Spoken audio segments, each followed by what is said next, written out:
Ma'asyiral muslimin wa zumratal mu'minin rahimakumullah.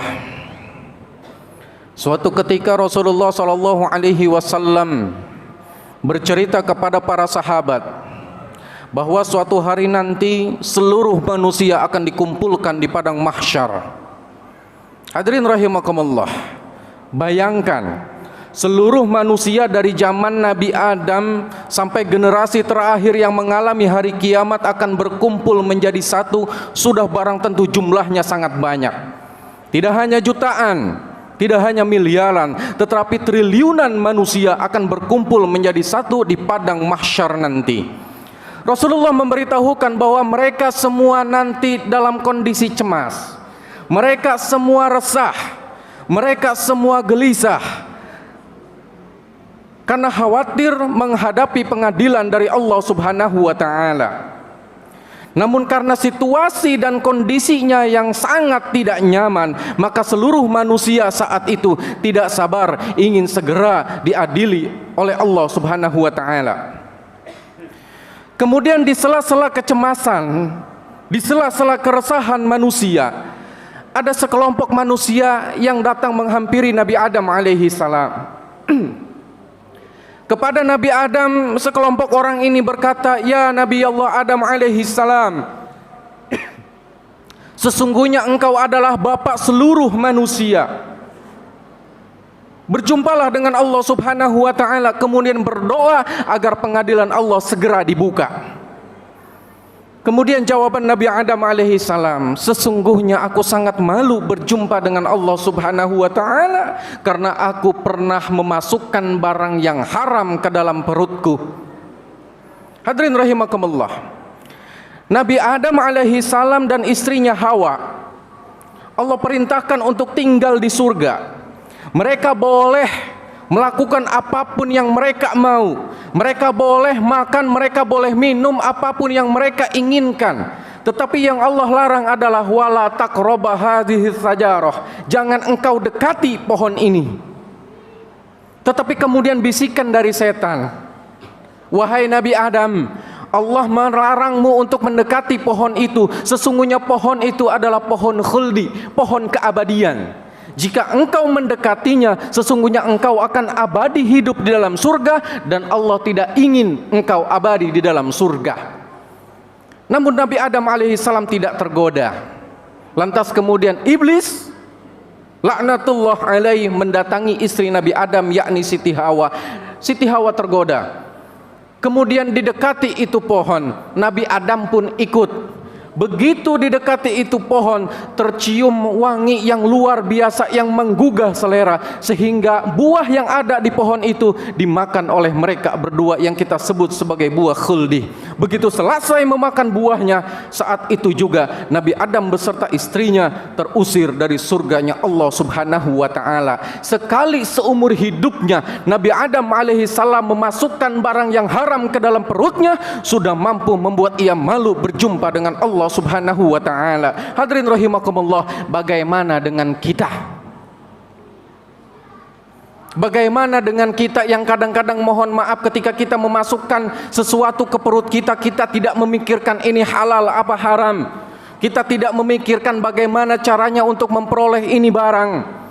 Kita ngaku sayang sama istri kita, kita ngaku cinta sama anak kita, tapi kadang-kadang kita tega memasukkan barang yang haram ke dalam perut mereka. Nabi Adam alaihissalam sekali memasukkan barang haram ke dalam perutnya, sudah membuat ia malu berjumpa dengan Allah Subhanahu wa taala. Kemudian sekelompok orang ini mendatangi Nabi Ibrahim alaihissalam. "Wahai Nabi Ibrahim, sesungguhnya engkau adalah bapak daripada nabi. Aku mohon kepadamu, wahai Nabi Allah Ibrahim, berjumpalah dengan Allah Subhanahu wa taala, kemudian berdoa kepada Allah Subhanahu wa taala supaya Allah segera membuka pengadilannya." Kemudian Nabi Ibrahim alaihissalam menjawab, Malu aku berjumpa dengan Allah Subhanahu wa taala karena aku pernah sekali berbohong kepada manusia. Hadirin rahimakumullah, Nabi Ibrahim alaihi salam hidup di zaman Raja Namrud. Saat itu mereka memiliki tradisi untuk berburu. Seluruh orang harus keluar dari rumah untuk berburu. Dan ketika Nabi Ibrahim alaihissalam diajak untuk berburu, Nabi Ibrahim saat itu mengatakan, sesungguhnya aku sedang sakit. Padahal saat itu Nabi Ibrahim alaihissalam sedang dalam kondisi sehat walafiat. Kemudian ketika orang-orang sudah mulai keluar rumah, lantas Nabi Ibrahim alaihissalam mendatangi sesembahan orang-orang yang saat itu mereka sembah, yakni berhala-berhala. Berhala-berhala itu kemudian dihancurkan oleh Nabi Ibrahim alaihissalam. Nabi Ibrahim berbohong dalam rangka melakukan kebaikan, tetapi kemudian inilah yang membuat Nabi Ibrahim alaihissalam malu berjumpa dengan Allah subhanahu wa ta'ala. Ma'asyiral muslimin hadirin rahimakumullah, sekarang kita sudah berada di akhir tahun. Ini Jumat terakhir di tahun 2020. Mari sama-sama kita renungkan, sudah berapa banyak kebohongan yang kita lakukan di tahun 2020? Sudah berapa banyak dusta yang keluar dari lisan kita? Padahal Rasulullah sallallahu alaihi wasallam mewanti-wanti, "Alaikum bisidqi, fa inna sidqa yahdi ilal birri wal birru yahdi ilal jannah." Hendaklah kalian jujur, sebab jujur membawa pada kebaikan dan kebaikan membawa ke surga.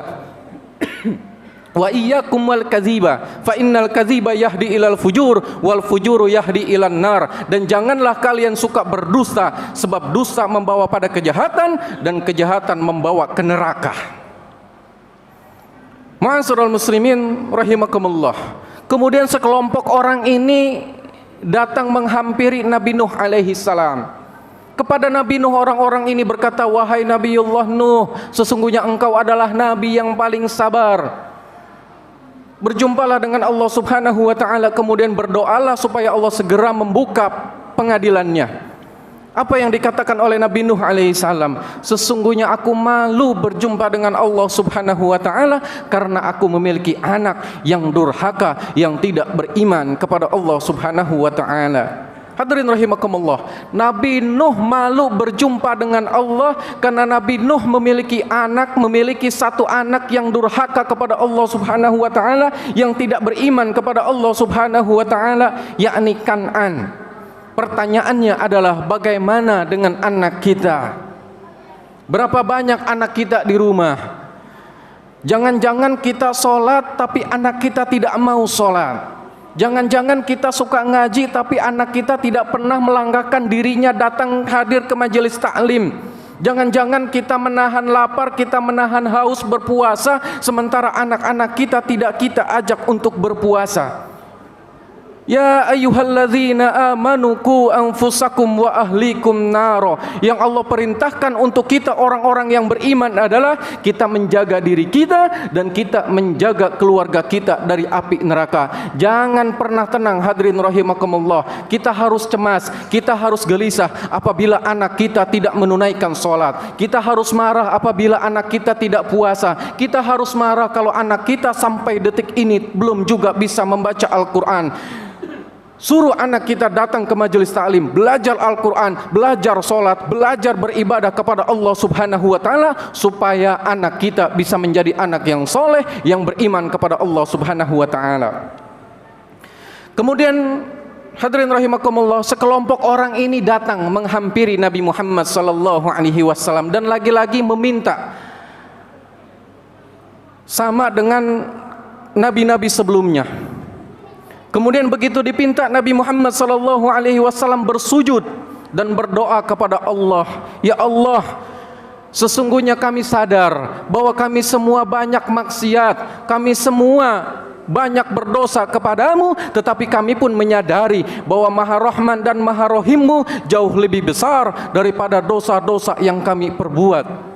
Aku mohon kepadamu ya Allah, segeralah buka pengadilan untuk manusia." Kemudian terdengar suara dari arasnya Allah subhanahu wa ta'ala, bahwasanya Allah subhanahu wa ta'ala mengabulkan doa Nabi Muhammad sallallahu alaihi wasallam dan segera membuka pengadilannya Allah subhanahu wa ta'ala. Hadirin rahimakumullah, ini yang dinamakan syafaat. Para sahabat bertanya, "Ya Rasulullah, apakah setiap orang Islam akan memperoleh syafaat darimu?" Rasulullah sallallahu alaihi wasallam menjawab, hanya akan ada dua golongan orang yang akan memperoleh syafaat dariku. Yang pertama, aqimis shalah. Hadirin rahimakumullah, orang yang akan memperoleh syafaat dari Rasulullah sallallahu alaihi wasallam adalah orang yang mendirikan salat.